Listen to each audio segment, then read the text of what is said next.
درود بی پایان به ایران، درود بی پایان به همه شما دوستان نزدیک بیننده این برنامه هستین. امروز بازم در خدمت پدرهومر گرامی هستیم. 23مین برنامه از مجموعه شاهنامه با هومر آبرامیان هست. در برنامه‌های گذشته مقایسه بود، از 3 برنامه گذشته به طور مشخص مقایسه بود بین داستان بلایای طبیعی در داستان‌های کهن ایرانی با داستان‌های سومری یا میان رودان، داستان‌های تمدن‌های میان رودان و بعد از اون به تبعش داستان‌های ادیان ابراهیمی، خصوصا داستان طوفان نوح رو پدرهومر از تورات و از قرآن بررسی کردن و مقایسه کردن با داستان بلایای طبیعی که در داستان‌های کهن ایرانی آمده و این برنامه برمیگردیم 2 مرتبه به شاهنامه و ادامه داستان جمشید در شاهنامه. میریم پیش پدرهومر با هم. هومر جان درود بر شما. با درود و آفرین بر تو افشین بسیار گرامی و با درود و آفرین بیشتر به جوانان دانشپژوه و همه دیگر جویندگان دانش در این نشست‌های هفتگی با آماج شناخت بیخوبان فرهنگ ایران ما را همراهی می‌کنند. همونگونه که گفتی چگونگی طوفان مرگبار در داستان گلگمش و سومری و داستان طوفان در تورات و قرآن را بررسیدیم و دیدیم که در آنجا پدید آورنده آن طوفان که همه زیستمندان و باشندگان را از روی زمین روبید ایزدان و یهوه و الله بودند، ولی در داستان ایرانی پدید آورنده آن زمستان پرمرگ اهریمن بود، نه خدا. اهورامزدا در داستان ایرانی در جستجوی راهی برای رهایی باشندگان روی زمین بود، نه در پی تباه کردنشان. در اینجا یک بار دیگر بایسته یادآوری می‌دانم که هم خدا و هم یهوه، هم الله و هم ایزدانی که مردمان سومر و اکد و بابل و هند و یونان و دیگر مردم جهان باستان برای خود آفریده بودند، همه پدید آمده از ذهن خوشپرداز یا ذهن بدپرداز مردم گوناگون جهان هستند. خدایی که ایرانیان برای خود ساختند و پرداختند و به سروری جهانش گماشتند، خدایی است خوشبو، خوشآوا، زیبا پیکر، دلربا، شیوا سخن، دوستدار مردم، دلباخته جهان هستی، خردمند، کوشنده، دادگر، شادی بخش، مهرگستر، فروتن، خدایی که همه فروزه های نیک آدمی را یک جا در خود گرد آورده و شایسته نام زیبای خداست، شایسته سروری و سرداری جهان است. این خدا را ایرانیان برای خود ساختند و آفریدند، به زیبایی خود آفریدند. همان گونه که مردانشان زیبا بودند، زنانشان زیبا بودند، پرندگانشان زیبا بودند، چشم سارانشان، دشتشان، کوهپایه هایشان، همه چیز در پیرامون زیبا بود. آسمانشان، خدایشان را هم مانند خود و زیست بوم خود زیبا و دلپذیر و خوشبو آفریدند. الهانی که دیگران آفریدند خشن، بدبو، بدریخت، هراسانگیز، بیدانش، خودخواه، خود بزرگ بین، خشماور، مکار، فریب دهنده، قهار، جبار، زورگو، نابخرد، منتقم، آنگونه که در قرآن آمده است، کینه کش، کینه توز، زو منتقم، مذل، ذلت دهنده و خوار کننده، شادی ستیز، زن ستیز، دانش ستیز، زندگی ستیز، یاوه پرداز، دروغگو و ذلت دهنده است. خواستم که در پیش از آغاز سخن این همسنجی میان 2 آفریده، نه 2 آفریدگار، چون نه خدا آفریدگار است، نه الله، نه یهوه. و نه دیگر ایزدان دستگاه یزدان پرستی یونان و هند و دیگر سرزمین های جهان باستان. همه اینها آفریده های ذهن آدمی هستند. من تنها میخواهم به شما نشان بدهم که نیاکان فرمند شما و ما در آن هستی شناسی بسیار بسیار زیبا و دلفروز خود خدایی به زیبایی خود برای خود آفرید و دیگران الهان زشت. خب در نشست امروز برمیگردیم به شاهنامه، همچنان که افشین گرامی گفتند، تا داستان جمشید را با هم این بار نه از اوستا بلکه از شاهنامه با هم پی بگیریم.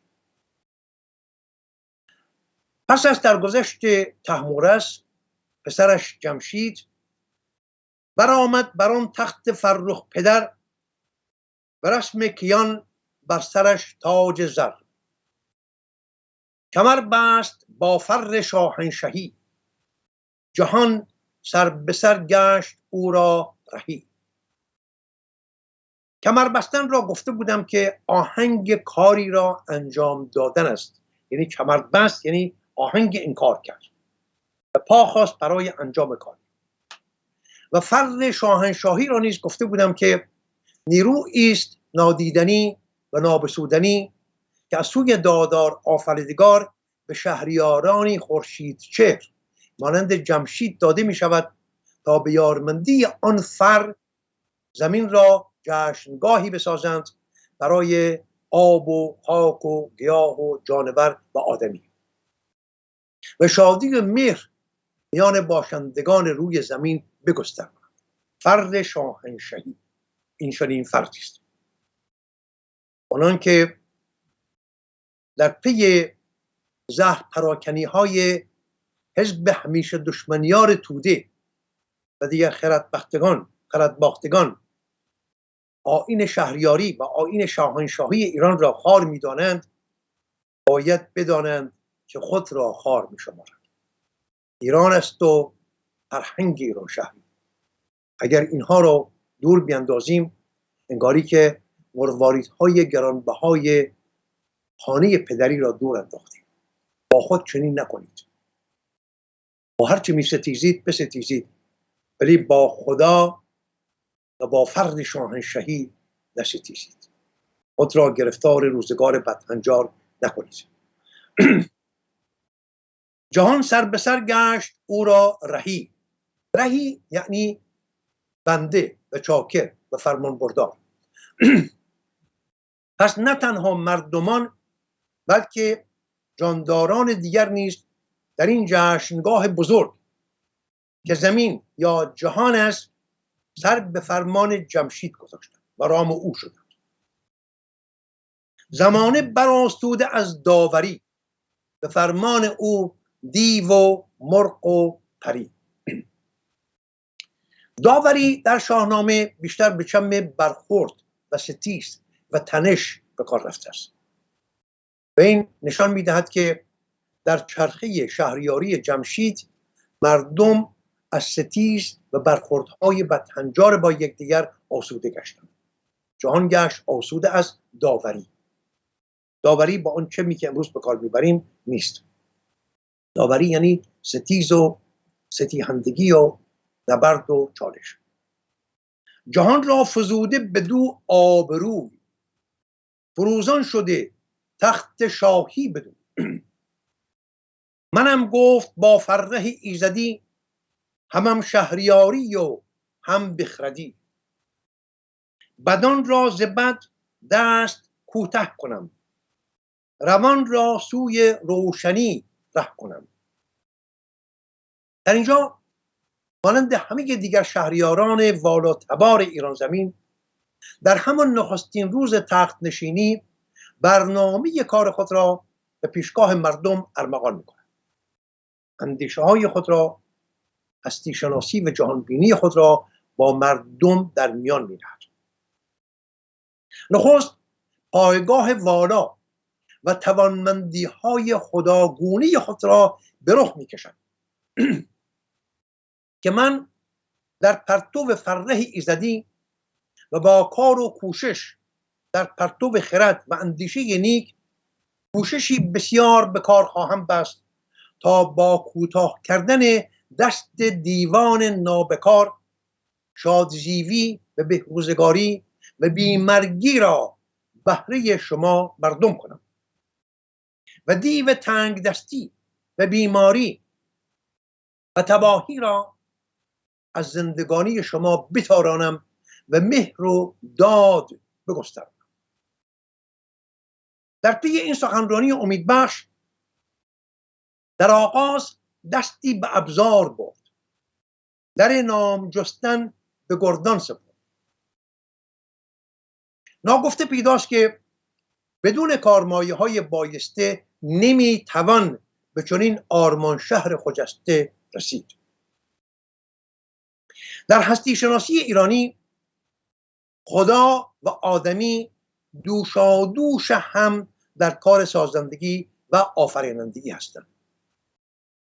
خدا خاک و خورشید و آب و دانه و باد و باران پدید می آورد، ولی ساختن خیش و شکافتن سینه زمین و پاشیدن تخم و آبیاری کردن و به بار نشاندن کشت کار آدمی است، نه کار خدا. در فرهنگ ایران هیچ نشانی از توکل نیست. توکل دشنامی است به بالامندی آدمی. اهورامزدا دادار است در هستی شناسی ایرانی، نه پیشکار. خدا نوکر و کارگزار آدمی نیست که کار خود را به او واگذاری.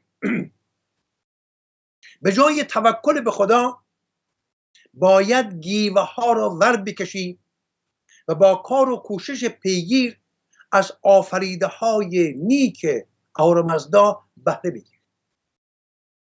در گستره چنین فرهنگی است که جمشید دست به کار ساختن ابزار کار آمد تا شیوه زیست مردمان را سامانی شایسته تر بخشد. به فرد که ای نرم کرد آهنا، چو خود و زره کرد و چون جوشنا. فرد که ای همان فرد کیانی یا فرد شاهنشاهی است و جوشن که گاه خفتان هم گفته می شود جامعی است ساخته شده از چنبرهای آهن که رزماوران به هنگام نبرد به تن می کنند. از همینجا دانسته می شود که جمشید تنها در اندیشه خورخاب و شادجیوی مردم نیست، در اندیشه پاسداری از دستاوردهای نیک آنها هم هست. می‌خواهد آنها را نه تنها از گزند باد و باران روزگار بلکه از گزند دشمنان نیز در پناه بدارد. جمشید خوب می‌داند که دشمن همیشه در کمین است. یک روز در جامعه آخوند، یک روز به نام حزب توده، یک روز به نام فرقه دموکرات، یک روز از راه صدای BBC لندن، یک روز در ریخت و پیکر جیمی کارتر و باراک حسین اوباما و بایدن و پوتین، یک روز از راه ساخت و پاخت‌های جهانی. از این رو بایسته ترین کار یک شهریار خورشیدچهر پدید آوردن یک نیروی کارآمد رزمی برای پاسداری از دستاوردهای کار و کوشش و تندرستی مردم است. چو خفتان و چون تیغ و برگستوان همه کرد پیدا به روشن روان. خفتان جامعی است که درونش را از ابریشم خام پر می کنند و به هنگام جنگ برای دور ماندن از زخم جنگ ابزار دشمن می پوشند. تیغ هم همان شمشیر است و برگستوان پوششی است که در میدان رزم می پوشند و گونه دیگر از آن را بر اسب هم می اندازند تا اسب را هم نیز از گزند جنگ ابزار دشمن در پناه بدارند. روشن روان همان روشنندیشی، روشندلی، دانایی و آگاهی و هوشمندی است. یعنی از راه آگاهی و خردورزی این همه را به دست آورد. بدین اندرون سال 50 رنج، ببرد و از این ساز بنهاد گنج. در 50 سال کار و کوشش نستوه، گنجی گرانبها از پدیده های نو به دست آورد. پدیده هایی که پیش از جمشید نمی شناختیم و نداشتیم. دیگر 50 اندیشه جامه کرد که پوشند هنگام بزم و نبرد. این نخستین بار در تاریخ ادب جهان است که از جامه سخن به میان می رود. نخستین بار در شاهنامه و در کارنامه ادب جهان نخستین بار واژه جهان را جامه را می‌بینیم و می‌شناسیم. و یاد داریم که پیش از جمشید کیومرث نیای بزرگ جمشید پلنگینه پوشید خود با گروه، از جامه نشانی در میان نبود. و به هنگام یورش گرگ سیاه که گفتیم نماد شب‌های دراز روزگار یخبندان است، بپوشید تن را به چرم پلنگ و سیامک هم با تن برهنه به نبرد با آن گرگ سیاه رفت و سرما کمر او را شکست. یاد داری سیامک بیامد برهنه تنا، برآویخت با پور اهریمنا. در روزگار هوشنگی هم با اینکه کار خانه سازی و روستانشینی سامانی شایسته یافته بود، با این همه میبینیم که ز پویندگان هر که مویش نکوست، بکشت و وزیشان براهیخت پوست. بدین گونه از چرم پویندگان بپوشید بالای گویندگان. یعنی باز هم هنوز از پوست جانداران دیگر برای خود پوشش می‌سازد. هنوز سخنی از رشتن و تافتن و بافتن و دوختن و اندازه گرفتن و جز اینها در میان نیست. نخستین بار در روزگار تابندگی جمشید خوب چهر است که سخن از جامه بدان گونه که امروز میشناسیم به میان کشیده می شود. و اگر نگاهی به دوران پادشاهی پهلوی بیندازیم، خواهیم دید که با روی کار آمدن رضا شاه بزرگ، زن و مرد ایرانی از آن جامه‌های بدریخت و دلاشوب روزگار قاجار رهایی می‌یابند و به جامه‌های زیبا و برازنده آراسته می‌گردند. بیاموختشان رشتن و تافتن، به تارندرون پود را بافتن. تار و پود دو رشته‌ای هستند که در درازا و پهنای پارچه یا قالی یا گلیم یا هر چیز دیگر به هم بافته و تنیده می شود. فردوسی بزرگ این دو واژه را برای زمین و آسمان و برای هوا و باد و باران و پیوند آنها با یکدیگر هم به کار برده است. خوب است که اینها رو بدانیم. تار و پود در شاهنامه. برای نمونه در داستان کیخسرو میگوید ببارید از آن ابر تاریک برف، زمین شد پر از برف و بادی شگرف. هوا پود شد، برف چون تار گشت. چه زیباست نه؟ هوا پود شد، برف چون تار گشت. سپهبد از آن کار بیچار گشت. در اینجا هوا و برف را همانند تار و پود به هم میتند.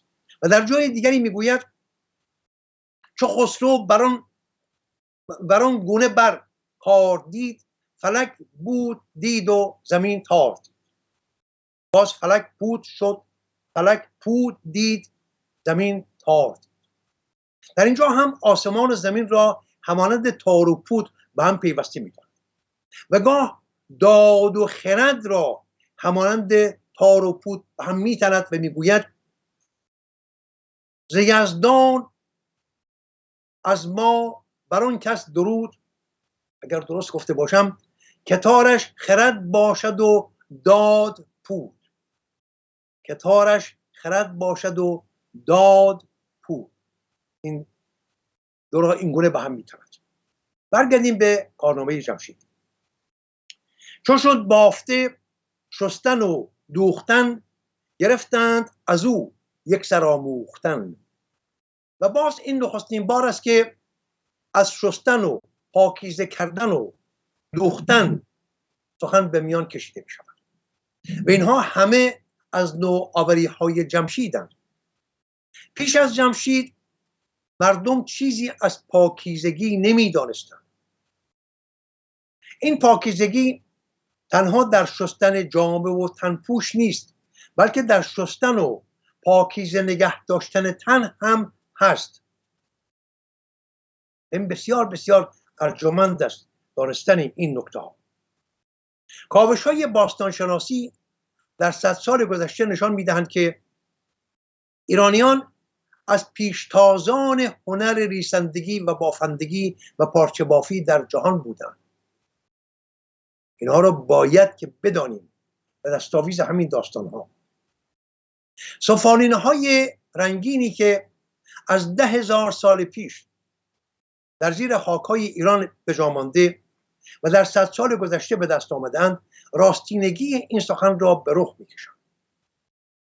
در کاوش‌های باستانشناسی که در سالهای 1949 تا 1950 در گاباره‌ای یا غاری به نام غار کمربند در روستای نزدیک شهر بهشهر در استان مازندران انجام گرفت، پارچه‌هایی بافته شد که نشان می‌دهند تبارهای ایرانی از همان روزگار غارنشینی می‌توانستند پشم گوسفندان را بریسند و از آنها پارچه ببافند. آزمایش‌های کربن 14 دیرینگی این پارچه ها را به 6500 سال پیش فرا میبرند. یعنی ما ایرانیان از 6500 سال پیش بلد بودیم، میدانستیم چگونه این نخها را بریسیم از پشم و چگونه پارچه ببافیم. این بسیار مهند است. 6500 سال پیش لنگرها و دوکهایی که در 50 سال گذشته از زیر خاک بیرون آمدند نشان از کارگاه‌های ریسندگی و بافندگی را در ایران باستان دارند. اینها همه برمیگردد به روزگار جمشیدی. برابر گزارشی که ژنفون مادها پارچه‌های بسیار زیبا و نرم و خوشنگار می‌بافتند، روزگاری که دیگر مردم جهان چه در اروپا چه در دیگر بخش‌های جهان باستان از داشتن چنین پارچه‌های نرم و زیبا بی بهره بودند. در روزگار هخامنشی بافت پارچه‌های بسیار نرم و نازک از ابریشم و پشم و پنبه در سراسر ایران زمین روایی گرفت و در باریان و بزرگان خود را به زیباترین جامه‌ها بیاراستند. نوشتند که اسکندر گجستک تا واپسین روز زندگانی خود جامه از پارچه‌های ایرانی به تن می‌کرد، چون در یونان پارچه با آن شیوه‌ای که در ایران یافت می‌شد نبود. پس از فروپاشی شاهنشاهی هخامنشی تا روی کار آمدن شاهنشاهی ساسانی، هنر پارچه بافی در ایران نه تنها پیشرفت نکرد بلکه دچار ایستایی و پسماندگی شد. انگیزه این درماندگی را در 2 کرانه میتوان پژوهید. نخست رخنه روسفزون فرهنگ و پسند یونانی در روزگار سلوکی ها و دوم سرشت رزماوری و خوی جهانگیری پادشاهان اشکانی که جایی برای خوشپوشی و برانگیختن هنرمندان به پیشرفت هنر پارچه بافی بر جای نمیگذاشت. پس از فروپاشی دولت اشکانی و روی کار آمدن شاهنشاهی ساسانی، هنر پارچه بافی در ایران دوباره روایی گرفت و ایران یک بار دیگر در رده پیشتازان هنر پارچه بافی در جهان فراز آمد. پس از یورش تازیان بیابانگرد و گسترش اسلام در ایران، هنر ریسندگی و بافندگی و پارچه بافی و آفرینش شاهکارهای شگفت‌انگیز رو به خاموشی گرفت و در بسیاری از چرخه‌های اسلامی چنان واپس نشست که کسی را به شکوفایی دوباره آن امیدی نماند. در دوره سلجوقی هنر پارچه بافی دوباره جانی تازه گرفت. 50 تکه پارچه به جا مانده از دوره سلجوقی نشان می‌دهند که پیچیده ترین و نرم و نازک ترین پارچه ها با نمودارهای بسیار دلانگیز و زیبا در ایران بافته می شدند. یورش مغولان بیابانگرد این بار از بیابانهای سرد یک بار دیگر آسیب بزرگ بر پیکر این هنر زد تا آنجا که ریخت پارچه ها از بیخوبون دگرگون شد. نقشه‌نگارهای پیش از اسلام یکسره به فراموشی سپرده شد. رنگ‌های روشن به ویژه رنگ سپید که برای زمینی نقشه‌نگارها به کار می‌رفت، جای خود را به رنگ‌های سیاه و تیره سپرد. در دوره صفوی بار دیگر هنر پارچه بافی به همراه دیگر هنرهای زیبا رو به پیشرفت و فراپویی گذاشت. پارچه‌هایی که در روزگار شاه عباس بزرگ بافته شدند در کنار بهترین پارچه‌ها در کارنامه پارچه بافی جهان جا گرفتند. ولی در پی یورش محمود افغان و شکست خاندان صفوی، هنر پارچه بافی هم یک بار دیگر همانند دیگر هنرهای ایرانی رو به خاموشی گرفت تا میرسیم به روزگار قاجار. از دیدگاه هنر، به ویژه هنر پارچه بافی، این دوره را باید یکی از تلخ‌ترین دوره‌های تاریخ ایران به شمار برد. و از ریشخند روزگار این که خاموشی هنر پارچه بافی در ایران در این دوره درست برابر می شود با پیشرفت هنر پارچه بافی در اروپا و روسیه. و بازاریان سودجو پارچه های اروپایی و روسی را به بهای ارزان می خریدند و به ایران می آوردند و سدی در برابر برآورده های خودی برمی‌افراشتند. انقلاب مشروطه افزون بر رهایی مردم ایران از زیر تیغ و تازیانه سلاطین خودکامه قاجار گونه همبستگی ملی نیز پدید آورد. گروهی از بازاریان توانمرد گرد هم آمدند و انجمن تجار را بنیاد گذاشتند و بران شدند که به جای پارچه کارخانه پارچه بافی از اروپا به ایران بیاورند و این کالای بایسته را در ایران فراهم کنند. ولی این اندیشه از پشتیبانی‌های دولت قاجار برخوردار نشد و انجمن بازرگانان پیش از آن که در این زمینه کاری از پیش برد از هم پاشیده شد. جنگ جهانی یکم راهبند دیگری در برابر پیشرفت کار پارچه بافی ایران پدید آورد. در سال 1304 دو تن از بازرگانان اصفهان به نام عطاملک دهش و محمد حسین کازرونی دست به دست هم دادند و نخستین کارخانه پارچه بافی را در اصفهان پایه‌ریزی کردند. با روی کار آمدن رضاشاه بزرگ دگرگونی‌های بنیادی در شیوه کشورداری پدید آمد. رضاشاه بزرگ از یک سو کارکنان دولت را به پوشیدن پارچه‌های بافت ایران واداشت و سوی دیگر بخش بزرگی از داد و ستد با کشورهای بیگانه را به دست دولت سپرد و دست بازرگانان فضولخواه را تا اندازه زیادی از سر مردم ایران کوتاه کرد. در این دوره بود که گروهی از بازرگانان اصفهان به این اندیشه افتادند که سرمایه‌های خود را در راه پیشرفت کارهای کشور به کار بیندازند. در پی این اندیشه بود که در سال 1311 6 سال پیش از اینکه من از مادر زاده بشوم، یک شرکت بازرگانی با همسویی و پیشگامی چند تن از بازرگانان در اصفهان پایه‌ریزی شد که آماج آن ساختن یک کارخانه بزرگ پارچه بافی بود. 2 سال پس از آن در آذر ماه سال 1313 کارخانه پارچه بافی ریستباف به راه افتاد و شوری بزرگ در دل مردم اصفهان پدید آورد.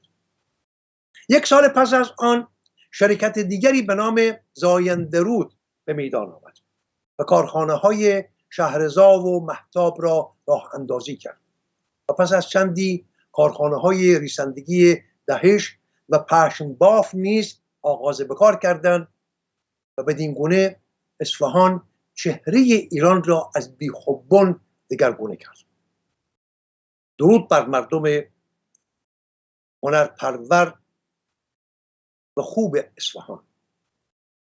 سردبیر روزنامه اخگر در شماره 1179 در 12 مهر ماه سال 1315 نوشت: تشکیل شرکت‌های پیاپی و تأسیس مؤسسات بسیار مفید اقتصادی که علل توالی در شهر زیبای اصفهان به عمل می آید، راستی نه تنها کلیه اهالی کشور را دستخوش بخت و حیرت ساخته است، بلکه خود ما که زاده این شهر هستیم و از تمامی امور و جریانات مادی و معنوی آن خود را آگاه می دانستیم، صراحتاً اقرار می کنیم این همه موفقیتی که در تشکیل شرکت‌های تأسیس کارخانجات نصیب اصفهان شده است، ما و بلکه تمامی اهالی اصفهان و حتی گاهی خود مؤسسین شرکت‌ها را نیز دستخوش بخت و حیرت ساخته است. بیش از 10,000 کارگر در رده‌های گوناگون در این کارخانه‌ها به کار پرداختند و هزاران تن دیگر نیز در کارهای کناری از این کارخانه‌ها بهره گرفتند. شهر اصفهان روز به روز زیبا و زیباتر شد تا جایی که روزنامه‌ها آن را منچستر شرق نام دادند. با روی کار آمدن محمد رضا شاه بزرگ آریامهر، ریخت و رخسار ایران از بیخوبان دگرگون شد و ما این را در جای خود خواهیم دید. برمیگردیم به شاهنامه و کردوکار جمشید را با هم پی میگیریم. چون این کرده شد ساز دیگر نهاد، زمانه بدو شاد و او نیز شاد. زهر پیشور انجمن گرد کرد، بدین اندرون نیز 50 خرد، یعنی 50 سال دیگر نیز گذشت، انجمن‌های گوناگون پدید آمد. ببینید 50 سال پیشه ها و سامان بخشیدن به کار پیشه مردم و پدید آوردن سندیکاهای کارگری هزینه کرد. سندیکا پدید آورد، انجمن‌های کارگری پدید آورد. گاهی به ما میگویند که سندیکا را فرانسوی ها پدید آوردند. و نکته اینجاست که ما ایرانیان به آسانی این دروغ ها رو میپذیریم. رستمزاد رو میگوییم سزارین و تربیت کردن یا پرورش شاهین را نسبت میدهیم به رومی ها که کار ایرانیان بود. همه اینها را فراموش میکنیم. سندیکا هم یکی از دستاوردهای جمشید است. گروهی که آتوریان خوانیش، به رسم پرستندگان دانیش. واژه آتوریان، من پوزش میخوام، در اینجا هوا بسیار بسیار گرم است.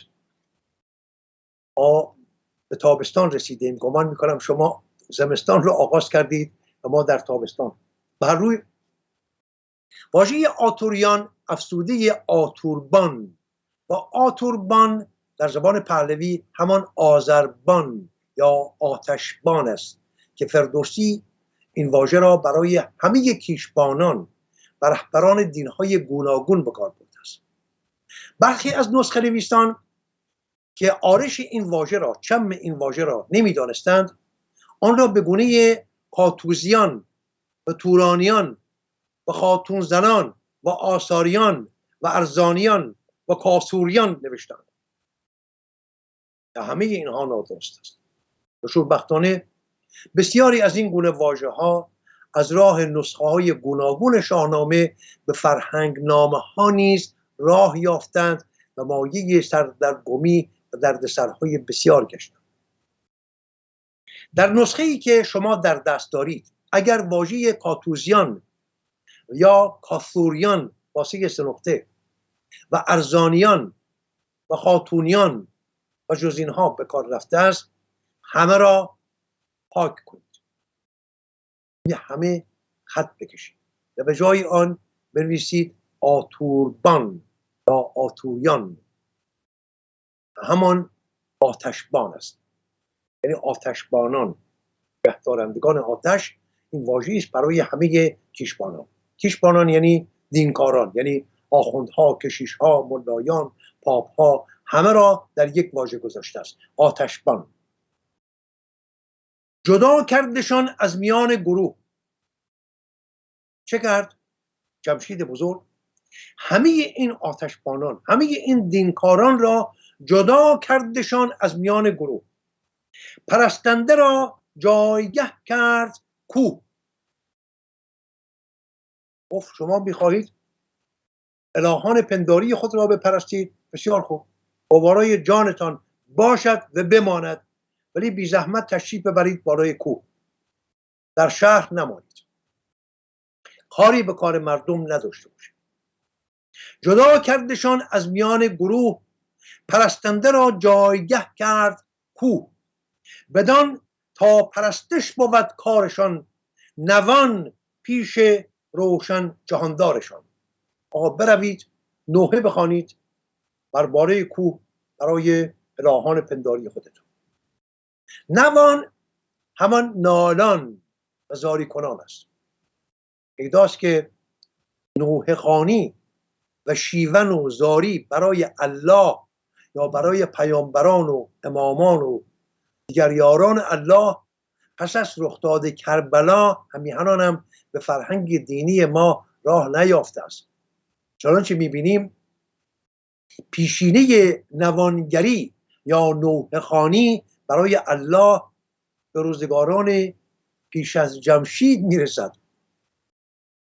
بر روی جمشید که از این دینکاران فرومایه که کاری جز غمگستری و اندوه پراکنی و یاوه پروری ندارند و موریانوار خرد مردمان را میشوند و زندگانیشان را تباه میکنند تا بتوانند بر پولشان سوار بشوند، بیزار است. همان گونه که شما و من هم جانمان از این کرمهای لجنخوار بیزار است.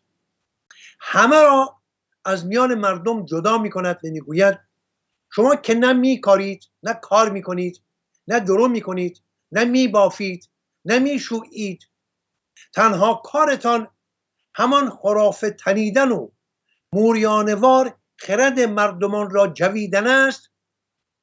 بی زحمت تشریف ببرید بالای آن کوه، به دور از همبودگاه مردمان، هر اندازه دل تنگتان میخواهد برای الهان پنداری خود گریه و زاری کنید و دست تباه کننده خود از سر مردم کوتاه کنید. دست خونریز خودتان را از سر مردم ما کوتاه بفرمایید. همیهنانم این نخستین نشانه سکولاریسم در کارنامه جهان است. نه تنها جدایی دین از دولت، بلکه جدا کردن دینکاران فرومایه از میان مردمان آزاده. نگفت کاری به کار دولت نداشته باشید، گفت کاری به کار مردم نداشته باشید. بروید بالای کوه. نکته بسیار شایان ژرفنگری اینجاست که در نخستین گامه این کیشبانان و دینکاران و الله فروشان را از میان مردم جدا می کند پیش از هر کار دیگری، تا بتواند به دیگر کارهای کشورداری بپردازد و زندگانی مردم را هنجاری شایسته‌تر بخشد. اگر آنها را از میان مردم بیرون نمی کرد، این فرومایگان الله فروش در برابر هر کار نیک جمشید یک دیوار بازدارنده و یک راهبند سخت گذر برپا می‌کرد. اروپاییان نیز پس از نوزایی فرهنگی در اروپا همین کار را با کشبانان خود کردند. کشیشان و پدران بی پدر کلیسا را که بزرگترین بازدارندگان بهروزگاری مردم خود بودند، در دخمه‌های مردم ستیزشان که همون کلیساها بود فرو بردند و دست تبهکارشان را از سر مردم خود کوتاه کردند. اشو زرتشت برجامند در سرود 32 یسنا رو به همه کاهنان و کشیشان و آتشبانان و آخوندهای جهان ویران کرده میگوید: ای کژاندیشان، همه شما و همه آنانی که با خیره‌سری شما را می ستایند دارای سرشتی زشت و نادرست و خودپرست هستید و این کردار فریب کارانه است که شما را در 7 کشور به بدی زبان زد کرده است. بدینسان شما اندیشه مردم را چنان پریشان و آشفته کرده اید که بدترین کارها را انجام میدهند. به دوستی با کژاندیشان روی میکنند، از اندیشه نیک دوری میجویند و از خرد خداوندی و راستی و پاکی میگریزند. ای کژاندیشان، ای آخوندها، ای کشیشان، ای ربایها، ای خاخامها، ای کژاندیشان، بدینسان شما با کردار بداندیشانه و با اندیشه و گفتار و کردار زشت و نوید سروری به دروندان یعنی ناراستکاران مردم را فریب دادید و آنها را از زندگی خوب و جاودانه باز داشتید.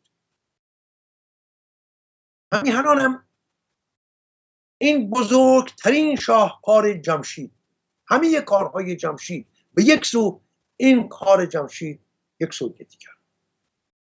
این شاهکار را به یاد داشته باشیم تا به هنگام خود خواهیم دید که مغان و موبدان و دینکاران چگونه زهر اندیشه های جهان ویرانگر خود را در جان جمشید و در کام ما مردم ایران فرو ریختند و چگونه از جمشید خورشید چهر و از فرزندان او که ما ایم کینه ستاندند. این را در آینده زود خواهیم دید. جای شگفتی است که فرزانه بسیار گرانمایه‌ای مانند زنده یاد استاد سعیدی سیرجانی که یادش گرامی باد و درودی بفرستیم بر روان و فروهر او، دیدگاهی از بیخوبان وارون این دارد.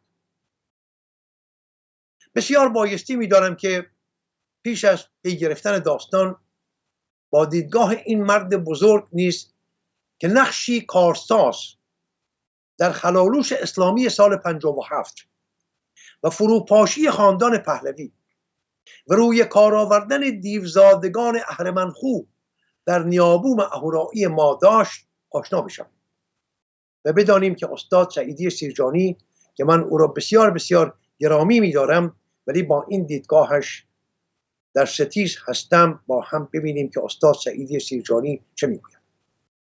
می‌نویسد: شاهنامه فردوسی به عنوان یک شاهکار ادبی لبریز از ایجازهای هنرمندانه است.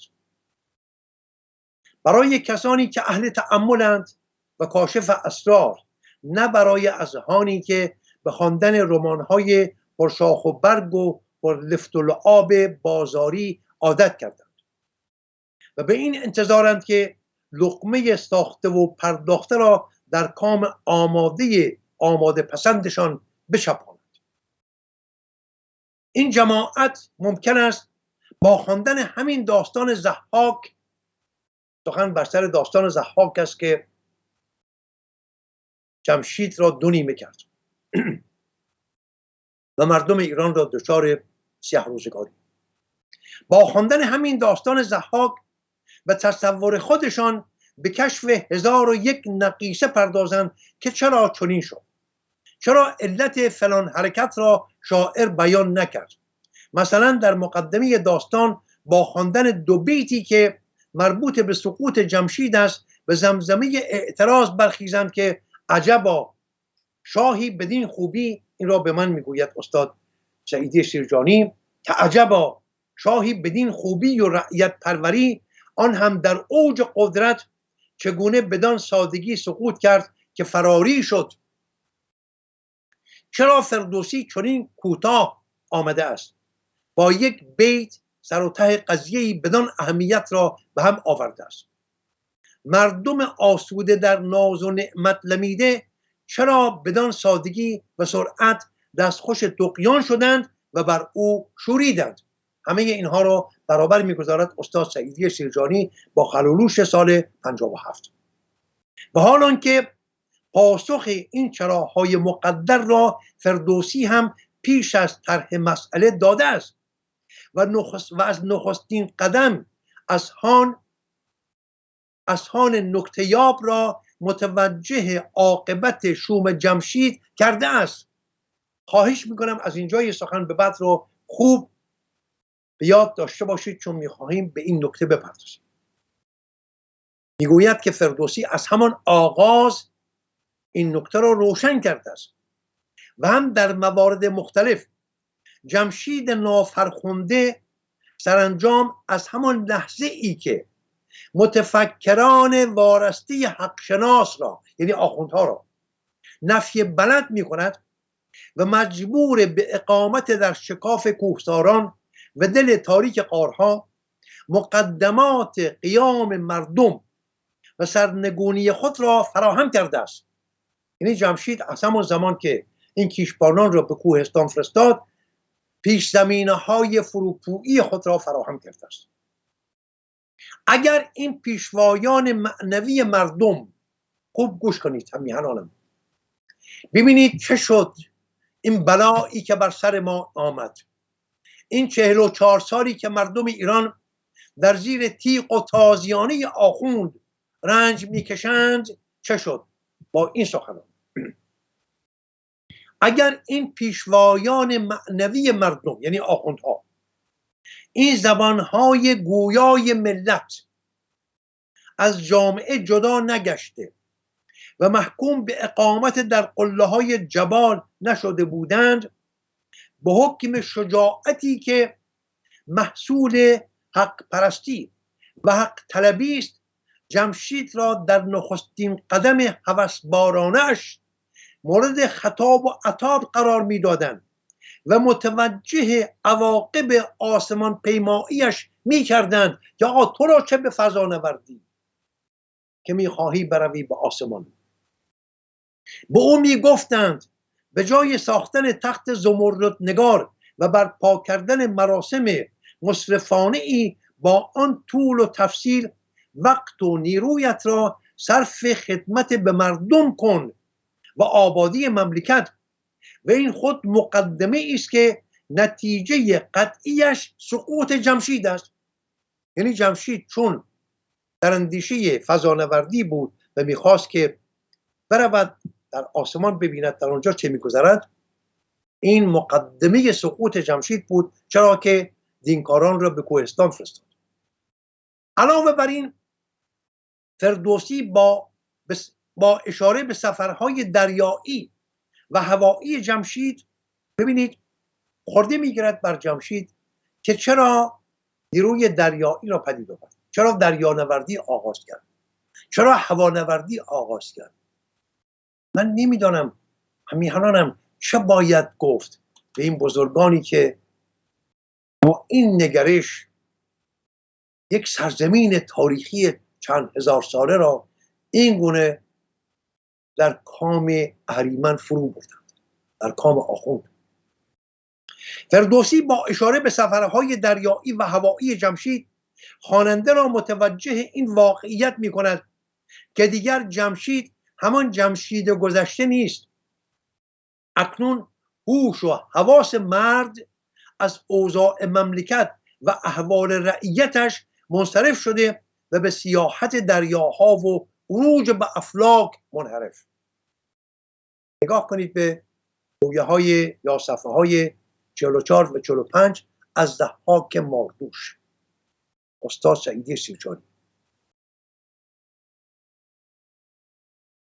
ما چون دامنه سخن دراز است، افشین گرامی پروانه بدهید که گزارش این سخن رو، چون از دید من ارزش بسیار بسیار زیاد دارد، چرا که پیش زمینه هایی که ما به دست خود برای ضحاک فراهم آوردیم، یک فرمانروایی 1000 ساله به دست ما ایرانیان برای ضحاک ساخته شد، باید بدانیم که پیش زمینه حکومت ننگین دامن اسلامی در ایران هم دستاورد کار و کوشش بزرگان ایران بود. که میگویم بزرگان، شک نیست که استاد سعیدی سیرجانی یکی از گرامی ترین اندیشمندان روزگار ما، این را من فروتنانه میگویم و باور دارم، میباورم. ولی این دسته از روشنفکران یا روشناندیشان یا نویسندگان و فرزانگان ما با همه دانش و توانش خود زمینه ای فراهم آوردن از راه کژاندیشی با همه بزرگواری و بزرگمنشی و بهکیشی که داشتند، ولی در گوشی از ذهن خود تنها برای ستیز باسامانه پادشاهی ایران، ببینید چه کردند.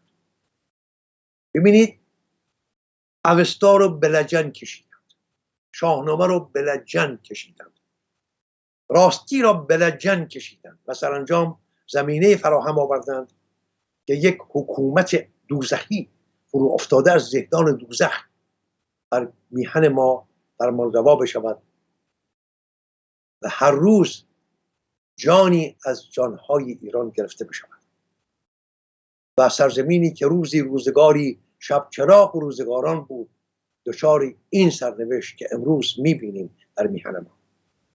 فرزندان ایران باید خوراک و نوشاک خود را از میان خاک روبها به دست بیاورند، که دختران جوان ایرانی باید این گونه در زیر تیغ و تازیانه اهریمن ستم بکشند. اینها همه پیایند اندیشه های بزرگانی است از تبار استاد سعیدی سیرجانی. نگاه میکنیم در نشست آینده. افشین جان اگر سخنی داری، وگرنه ببندیم تا نشست آینده. سپاسگزارم از مهرتون و از اطلاعات ارزشمندی که دادیم به ما و ما حتما جلسه بعد در خدمت شما خواهیم بود و ادامه میدیم بحثو. سپاسگزارم. تا ایداری بدرود.